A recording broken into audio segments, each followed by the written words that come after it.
Thank you so much for coming by. Come on in, sit down, and let's talk today all about HMOs, all about my first HMO and how it went for me, my journey, my ups, my downs, making my decisions that I made, and just generally the whole process. And I'm hoping you, hearing my story, can take something away and you can put into your own journey if you're going on the HMO journey. So stay tuned, get comfortable, and I'll see you on the other side.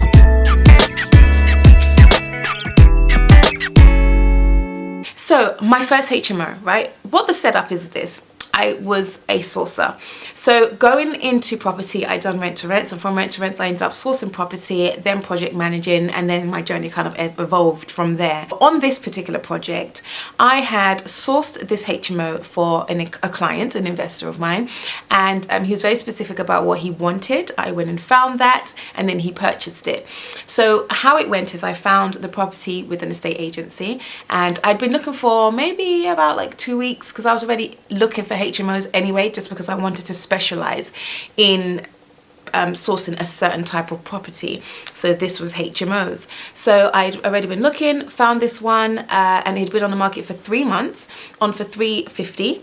And it hadn't sold, or it was not selling, so I've come in now, started negotiating really hard, and we got down to 327. It was a tired property, a buy-to-let, somewhat HMO, so it was a house when it could, but it had locks on each doors, but you know, one's just really wasn't in the best of condition. So what the plan was is to turn this into 6 bedrooms, 3 en-suites, 2 kitchens, and make it somewhat mid to high end. So it's going to be like high end, because Croydon doesn't call for high end like how you would have it say in Hyde Park, but it does call for a certain type of mid-end, proper, you know, mid-end finish. So that was the market we were going for, which is the professional who's finished, you know, graduate who's finished studying, maybe in some kind of computer science, has a bit of money to play with, you know, but still has a plan or a dream or a goal, and therefore they don't necessarily get their own accommodation. Quite happy to share, and they'll share for a short-term period of time as a transitioning into something else. That was the market we were going for, and there's plenty of people like that in London, plenty. So that was really cool in terms of being very clear on who we wanted, what product we need to offer at the end, and what that needs to look like. So the first thing to do, bear in mind this is a completely new journey to me, I really wanted to get in the HMO department because I wanted to understand exactly all the fire safety regulations that were required for a HMO to be legitimate. So we got them in straight after the purchase, and in fact we got them in before the purchase finished. We got the keys before we'd completed on the purchase, and got the HMO department in to do their initial walk around to tell me exactly what is what and how it's going to look. I knew we were going to do the 3 en-suites, and the 3, is it en-suites? I say en-suite, so it's just going to be en-suite today, okay? That's what it's going to be. 3 of those. 2 of those bedrooms are just standard bedroom, and then we'll be moving the bathroom from upstairs on the first floor at the back to downstairs in between the living room and the dining room. So when you walk in, on your left hand side immediately, you have the living room, then the bathroom, then the dining room. And that was going to be the new layout. So that required, you know, knocking down some walls. So we had to make sure, you know, a number of other things which I'll get to. But the HMO department walked in and said what she said. Okay, if you're going to have it like this, we got to make sure the room's this size. We're going to need you to have, she wanted, on the upstairs bedroom, she wanted bars on the bedroom window so someone couldn't open up and look out, or change the window to be a certain time so it opens on the top and not on the bottom. Because they did open on the bottom initially, but we had to get new windows so they open on the top. Otherwise, put this bar, which, you know what's so funny, later on this with building control is quite interesting because the advice you get is different depending upon the building surveyor you have. So you can have from the same department one building control come in and one building surveyor come in from building control and say, you know, put a bar over the window, and then the other one will come in and say, you completely don't need that. And I'll be like, right, can you write that down to me in an email so I can, you know, you want everything in writing, everything in writing.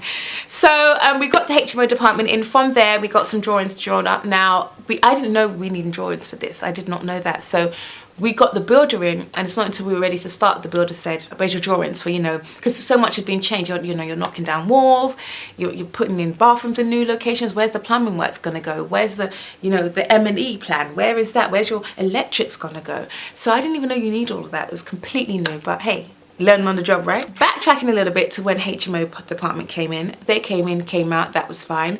Drew up some specifications. So I wanted to know all the things that were going to go into the property that the builder would be putting in.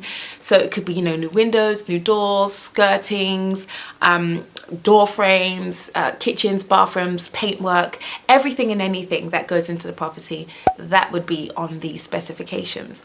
And then from there we'll do the schedules of work, which I wanted the builder to tell me how long he thought this whole process is going to go, and we want this time frame, 3 months. I want you to tell me how that 3 months comes together for us from start to finish within the project. But before all of that, before I even got the builder in, once you've done the HMO department, well, sorry, not you, sorry, I'm talking to you like this is what you need to do. Once I did the HMO department, once I had created the specifications, the next thing to do was get some quotes in.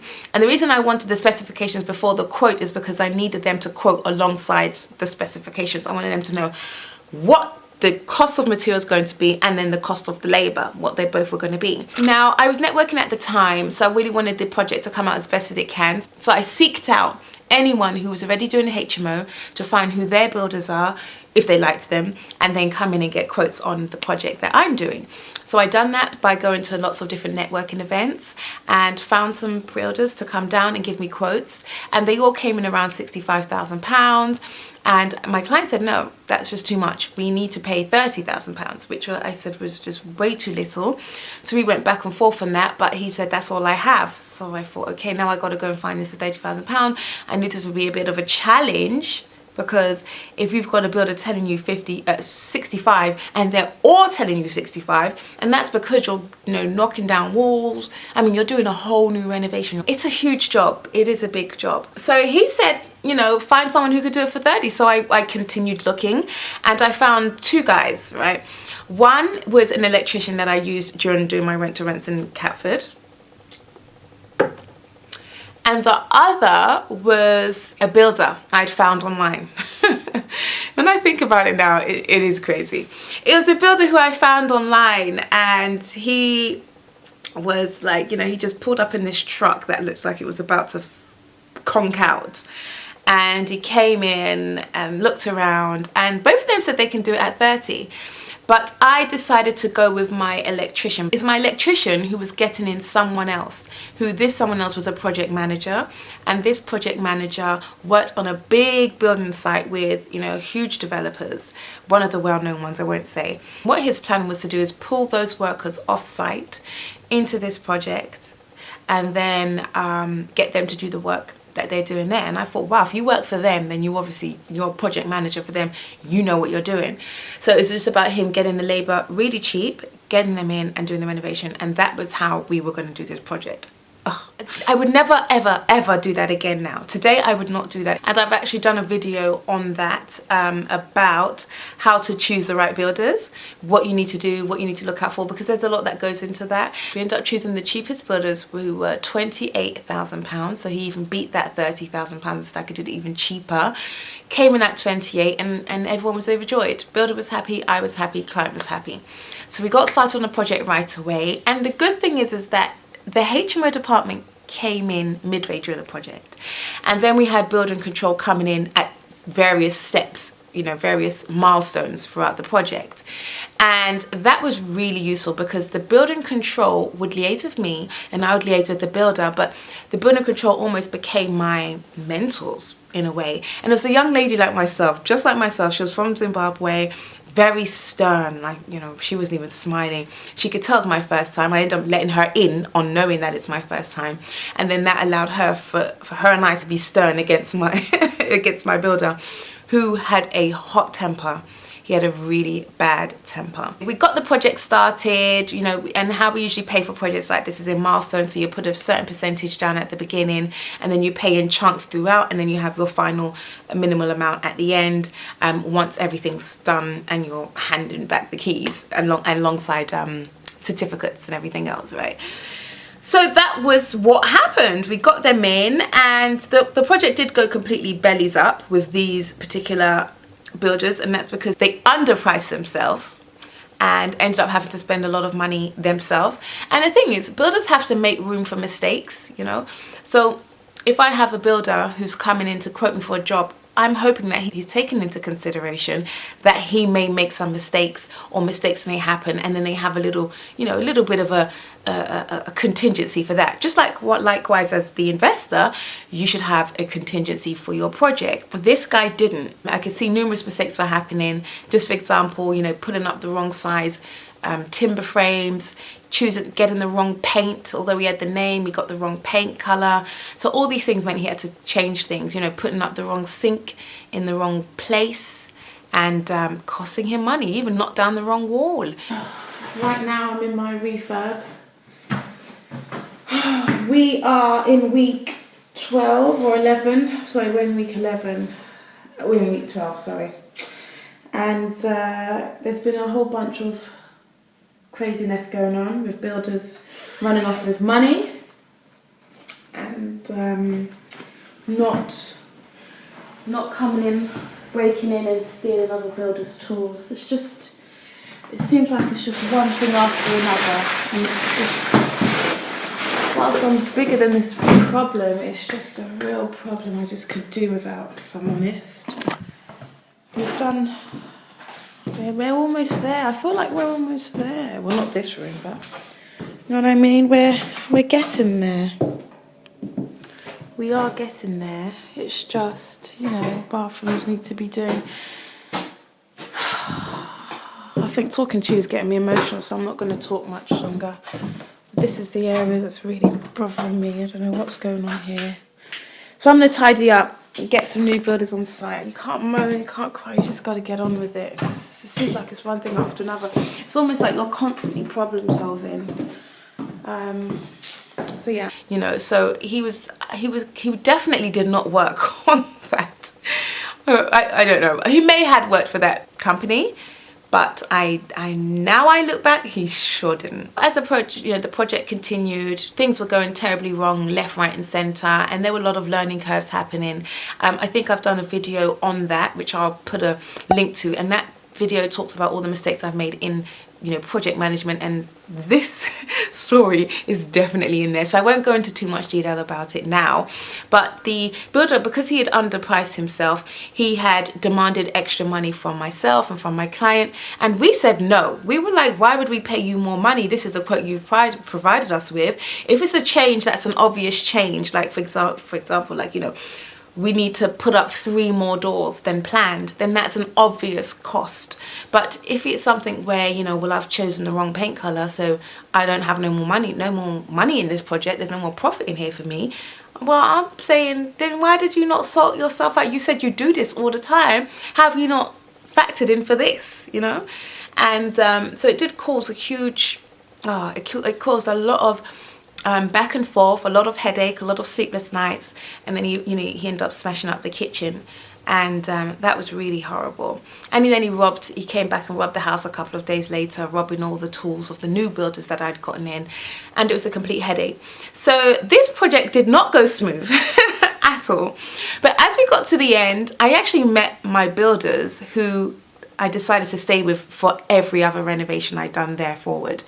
And what had happened is, my second set of builders who I'd got on, they had all their tools stolen from this guy. So, you know, that became a situation in itself with, you know, insurances, police, reference numbers, crime numbers, and swabbings. Even they came down to do all the swabbings. It became a whole situation. And it's weird to say that I actually have experience in this, because I do. While I was obtaining that experience by being the one who had to call the police, I was not enjoying it. I did not like it at all. It was horrible. Because you're making your client, you know, we had some serious disagreements. I mean, having to have a conversation with your client that the house that I'm renovating for you has been robbed.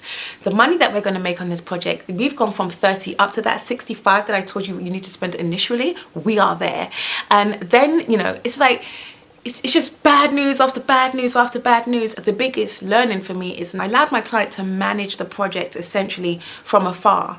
And he had a lot of say in what was happening despite going against, despite me saying no, we should not do that. So once the renovation had come to a close, when I ended up choosing some builders who I found, they were fantastic, and they ended up managing it. I still was very hands-on with management, more involved than I ever could have been.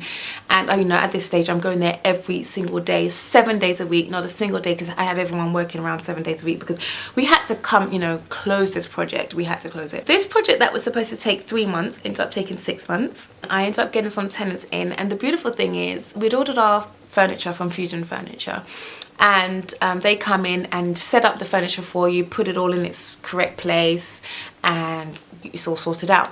Then I went to IKEA, I got all the materials, put them in, and pretty much dressed the rest of the property, and that was good. And once that was all done, I ended up doing viewings straight away, getting them in. In fact, I started doing them in once the first room had gone up and been put together, started doing viewings, and then they went.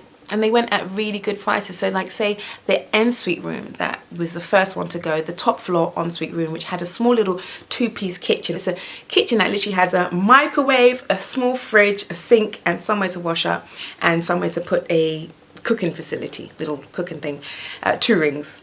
And that whole kitchen, that little thing, cost £1,400. £1,400 for that tiny little thing. But it's because it comes tailored, so you'd measure up the space, send the measurements to the kitchen guy. But it's really good, because if you have to fill really small spaces, this is fantastic, and you can get a really nice finish, stainless steel, white gloss, really nice finish, good quality ornaments in there.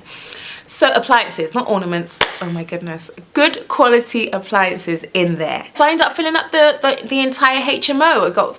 We got about 3 rooms at 575, the top floor, which had the kitchen and the bathroom, for 700, which is good, because 1 beds were going for about 600, possibly 650, but the 1 beds still have to pay for their own bills, add on another 200 per se, and that's a lot of money. That's a lot of money. £200 plus your 700, it adds up. Whereas for this 700, you can get everything involved. You get all the bills included, rent, council tax, you don't have to pay for anything. So it's a bit of a no-brainer, and because it's on the top floor as well, you're away from everyone else.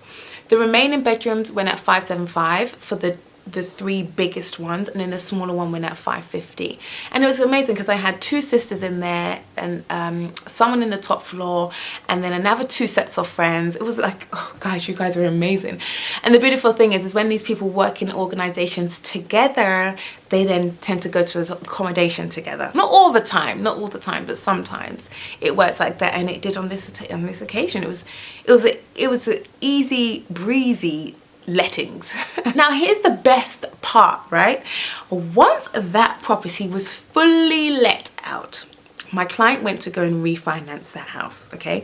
I met the surveyor at the house. I showed him around. I showed him all the rooms. I wanted him to see all the rooms, so I had specific tenants let me into their rooms to show them the rooms, because he has to see the whole house, you know what I'm saying? I showed him, pretty much had a printout of everything that we had done, all the works, whole renovation. We did extend into the back of the property, so he got to see all of that, just the total finish. As well as that, I showed him all the rooms that had been let, and for the amount they had been let for in the area. So not just ours, but also those in the area of the same caliber. So not just like any 3-bed, any ensuite room, or not just any roomlet. It had to be a particular type of roomlet, so he can really see the end value that we are going for and how we can compare apples with apples. He took that away with him, and that was really cool. And then I step out of the process, because I'm simply sourcing, project managing the renovation, and then doing the lettings at the end. But because my client knows that we're talking about numbers, it's an investment, I need to know that the property I sourced you did go well in the end, despite all the headache that we had. And it did. Okay, so the numbers, right? Let's go through the numbers. The purchase price was £327,000. The renovation was £85,000, so that is £412,000. Annual rental income was £44,000. The end valuation was £540,000, and taking out 75% of that would have been £405,000, okay? So that would have been the takeaway from that whole project. Okay, so he would have, what, £7,000 left in? Minus purchase and sales costs. Okay, so it's also important to mention that there would have been stamp duty, there would have been solicitor's fees twice, once on the purchase and again when you're doing the refinance. And then of course you would have had some lender's fees as well to accommodate for doing the refinance. But when you're comparing apples with apples, sometimes you do it from a high level number of just purchase price, costs, and then refinance, rental amount. What's the return on investment with that? So it ended up being quite good. That was actually quite good. So if I look at the, which I haven't done this yet, so I'll do this with you right now. If I look at the rental yield would have been 13% on that HMO.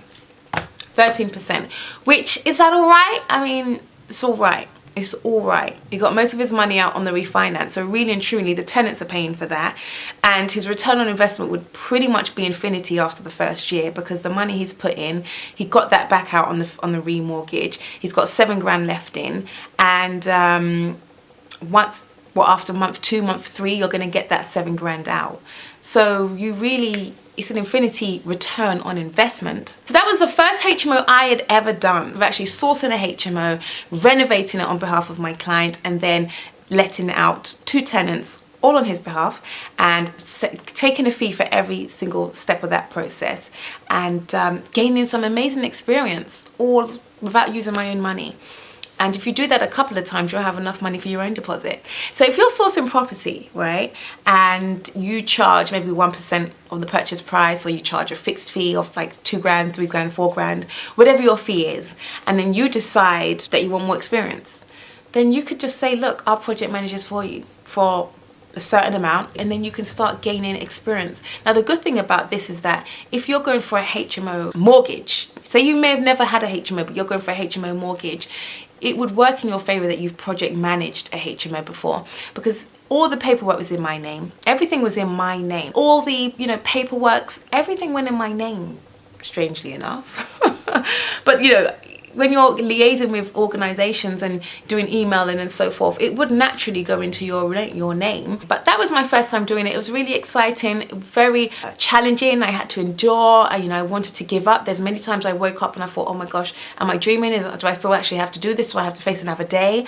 But that was because it was so hard. I've done bigger projects than my first HMO, and I could have done them sleeping swiftly like a baby.